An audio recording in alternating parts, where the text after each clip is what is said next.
The Tale of Emily Windsnap, Chapter 4. Friends, before we get started, I just want to make sure that we're thinking about the right things as we read, okay? So, first off, you have to make sure that you have your notebook and a pen.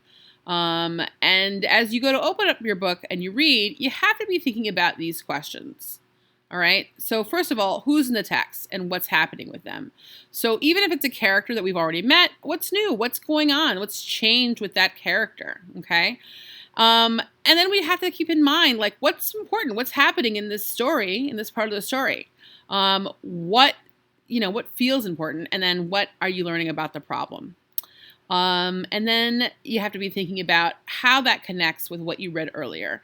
So if you are finding it difficult to sort of do this as you're reading, I would just say to do this at the end of every chapter or every big section of your book, and it's really going to help you stay focused. And then, of course, when we go to book clubs, this is definitely the first thing we're going to be talking about because this helps us to keep track of what's happening in the story. All right, let's go. Chapter 4. Don't forget your things. Mom reached through the side door, holding an object that filled me with dread. Oh, yeah. I took my swimming bag from her. And get a move on. You don't want to be late, do you? No, of course not. I looked down at the rippled sand between the wooden slats of the dock. Mom? I said quietly. What, sweetheart? Do I have to go to school? Have to go? Of course you have to go. What crazy idea do you have in your head now? I don't feel well. I clutched my stomach and tried to look like I was in pain. Mom pulled herself through the door and crouched on the jetty in front of me. She cupped her chin in her hand and lifted my face to look at hers. I hate it when she does that. The only way I can avoid her eyes is by closing my own, and then I feel like an idiot. What's this about? She asked. Is it your new school? Don't you like it? School's fine, I said quickly. Mostly. What is it then? Is it swimming? I tried to move my head away, but she held tight. No, I lied, looking as far to the side as I could, my head still trapped in her hand. I thought we had that all fixed, she said. Are you worried in case it hasn't worked? Why hadn't I thought of that? I couldn't believe how stupid I was. I should have realized that if I let her think I was cured, I'd have to go swimming again. I've got a stomach ache, I said weakly. Mom let go of my chin. Come on, sweet pea. There's nothing wrong with you, and you know it. Now scoot. She patted my leg and stood up. You'll be fine, she added more gently. I replied, and sloped up the ramp and along the pier to wait by the promenade for the jitney that drops me off near school. So just then you want to be thinking to yourself, what seems important about this part of the text? Why is it that she's, pretending like she doesn't want to go swimming? And why is Mom thinking that, she's got a problem with going swimming? Let's go on. I slunk into homeroom just as Mrs. Partington was closing the attendance book. She looked at her watch and said, I'll turn a blind eye, just this once. She always says that. Everyone laughs when she does because she usually does have a blind eye. It's bright blue, just like her other one, but it doesn't move. It just stares at you. And even when she's looking away, it's a bit freaky. You don't know where to look when she's talking to you, so we all try not to get in trouble. She always has the best behaved class in the school. I didn't laugh with the others this time, though. I just said, sorry, and I went to sit down, pushing my hateful swimming bag under the table. The entire morning was a disaster. I couldn't concentrate at all. In addition to being my homeroom teacher, Mrs. Partington was also my pre-algebra teacher. We were doing some simple equations, and I kept getting X wrong. I was really mad because I'm really good at math, and usually I can solve the bonus questions easily. Mrs. Partington kept giving me sideways looks out of her good eye. When the bell rang for break, I actually did start to feel sick. Next was swimming. Everyone ran out of the room, but I took ages putting my pens and books away in my backpack. Mrs. Partington was wiping the board. Come on, Emily, she said without turning around. It might be nice to do something on time today. Yes, Mrs. Partington, I said, and crawled out of the classroom, reluctantly dragging my swimming bag behind me. I walked to the gym like a zombie. We were supposed to catch the bus right outside to the Brightport Community Center where the pool was. It crossed my mind just to keep walking and not stop at all. I'd gotten as far as the double doors when Philip North called back. "Oi, teacher's pet," he yelled.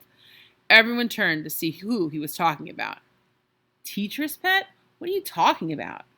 Come on, we all saw you showing off last week in the pool. Bob couldn't stop going on and on about how amazing you were and how we should all try to be like you. Yeah, well, we heard that, we all heard what he said. Mandy Rushington came up behind Philip. And we saw you. I glared at her, speechless. She saw me? Saw what? My tail? She couldn't have. It hadn't even formed. Had it? I can't help it, I said eventually. Yeah, right, show off, Mandy sneered. Shut up. Mr. Bird, the PE teacher, showed up then. All right, break it up. Come on, you guys. I found a seat on my own. Julia sat across the aisle from me. Philip is such a pig, she said, putting her bag on her knee. I smiled at her. He's only jealous because he doesn't know how to swim. Thanks, Ju. Move over, Jules. Mandy plonked herself down next to Julia and flashed me a smarmy smile. Unless you want to sit with Fish Girl. Julia went red, and I turned to look out of the window as the bus bumped and bounced down the road. Mandy's words swirled around and around in my head as if they were in a cement mixer. Fish Girl? What did she know? The bus stopped in the community center parking lot. You coming? Julia hung back while Mandy pushed and shoved to the front with the rest. In a sec, I'll catch up with you. I pretended to be tying my shoelaces. Maybe I could hide under the seat until everyone came back. Then say I'd fainted or fallen over or something. I could hear chattering outside the window, and then it went quiet. A moment later, it was a huge groan, and people were shouting. But sir, that's not fair, I heard Philip whine. I snuck a quick peek at the window. Bob was standing there talking to Mr. Bird. The kids in the class were just milling around, and some had thrown their bags on the ground. Next thing I knew, somebody had gotten back on the bus. I ducked down again and held my breath, but the footsteps came all the way to the back. You're not still tying your shoelaces, are you? It was Julia. Huh? I looked up. What are you doing? Oops.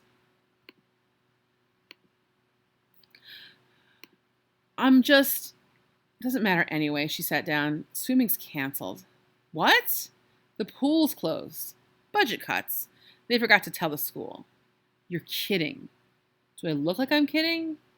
I looked at her face. She was totally miserable. I stared down at my lap and shook my head. God, that's just not fair, is it? I was trying hard not to grin. Wonder what they'll make us do instead. That was Mr. Bird's talking about that's what Mr. Bird's talking about now with Bob. They're going to send us on a nature trail, apparently. Duh. Boring. I folded my arms, hoping I looked in as much of a huff as Julia. Bob soon turned back towards the building, and Mr. Bird announced with a smile that we were going to Macefin Wood. Mandy glared at me as she sat down across the aisle. I had to sit on my hands to stop myself from punching the air and shouting, Yes!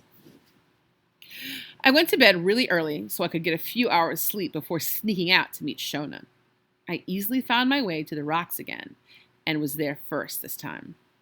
A familiar flick of a tail spreading rainbow droplets all over the water soon told me she'd arrived. Hello, I called, waving as soon as she'd surfaced. Hi, she waved back. Come on. Where are we going? You'll see. She splashed rainbow water in my face with her tail as she drove under. We seemed to swim for ages. The water reminded me of those advertisements where they pour a ton of melted chocolate into a bar, warm and silky smooth. I felt as if I was melting with it as we swam. Shona was ahead of me, gliding through the water and glancing back from time to time to check whether I was still there. Every now and then she'd point to the left or right, and I'd follow her hand to see 100 tiny fish swimming in formation like a gymnastics display, or a yellow piece of seaweed climbing up towards the surface like a sunflower. A line of gray fish swam alongside us for a while, fast, smart, and pinstripe, like city businessmen.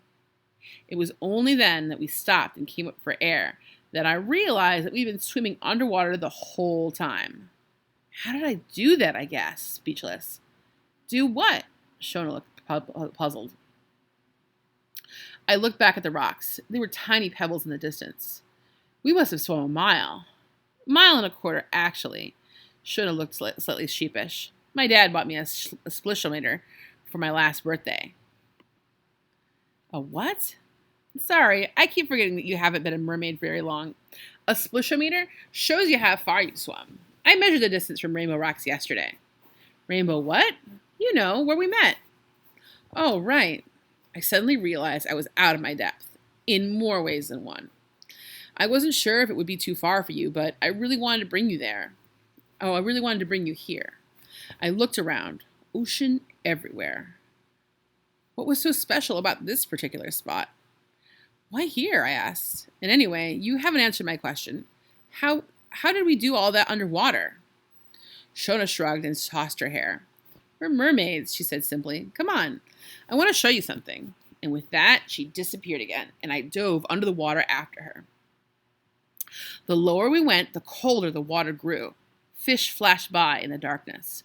A huge gray bruiser with black dots slid slowly past, its mouth slightly open in a moody frown. Pink jellyfish danced and trampolined around us. Look, Shona pointed to our left as a slow-motion tornado of thin black fish came toward us, whirling and spiraling as it passed us by.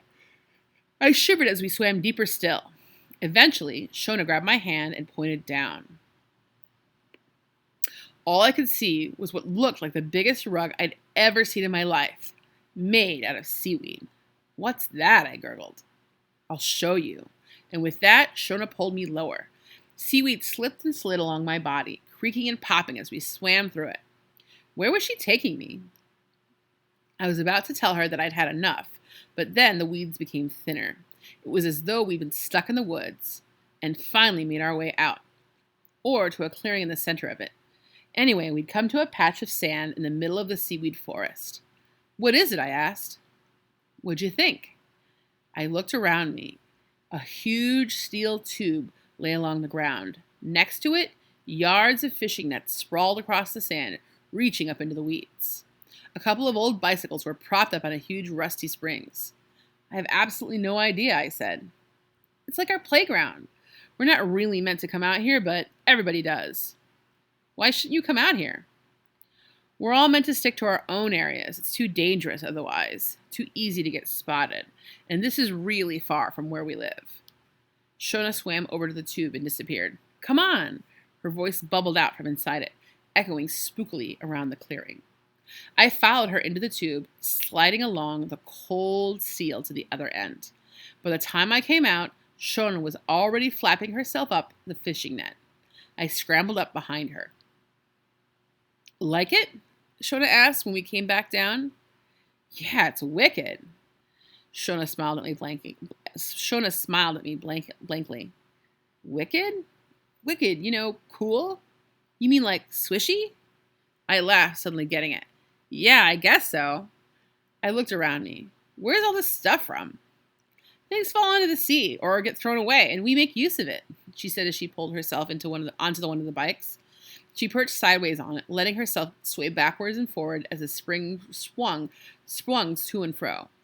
It's nice to have someone to share it with, she said.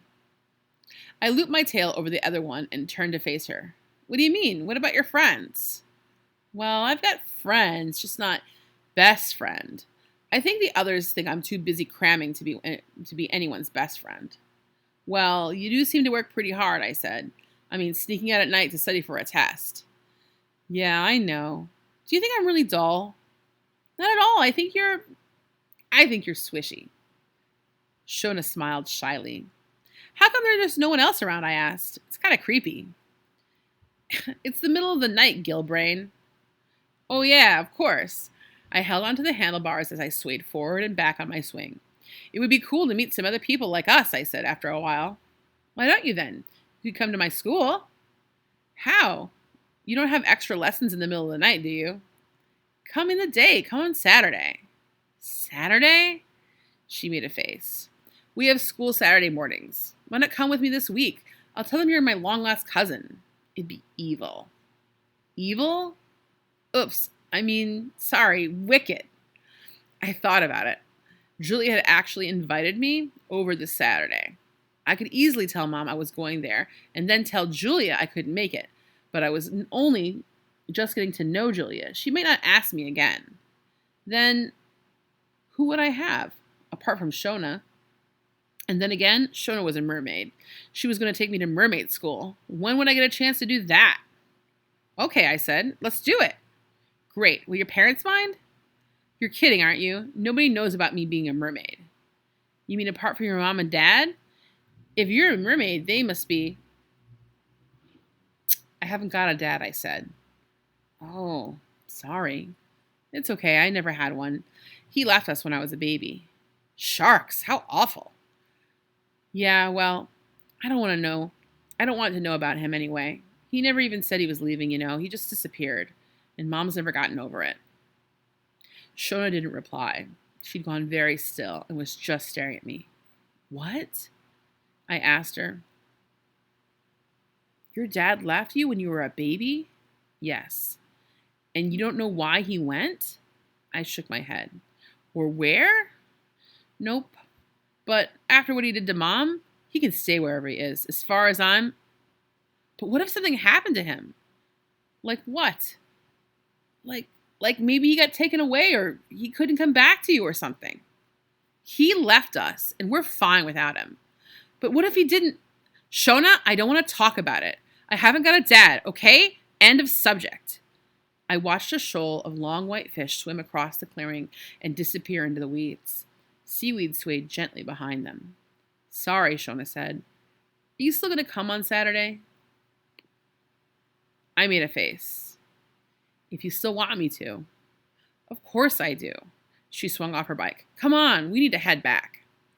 We swam silently back to Rainbow Rocks, my head filled with a sadness stirred up by Shona's questions. Of course, they were not different from the ones I'd asked myself 100 times. Why had my dad disappeared?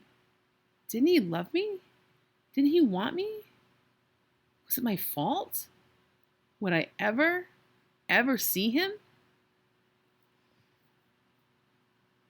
Dun, dun, dun. So much happened here. Okay, so now let's do some jotting in your notebooks. Let's ask ourselves some of these questions that we have here. All right, so who is in the text and what is happening with them? Who was in the text for this chapter 4 and what's happening with them? So even though we've met some of these characters before, what has changed? What's new? What are we learning about them? What seemed important? A lot of drama in this chapter 4. What seems important? And then what are you learning about the problem? What are you learning about the problem? And then how does it connect to what you read earlier? Can't wait to see what you jot about.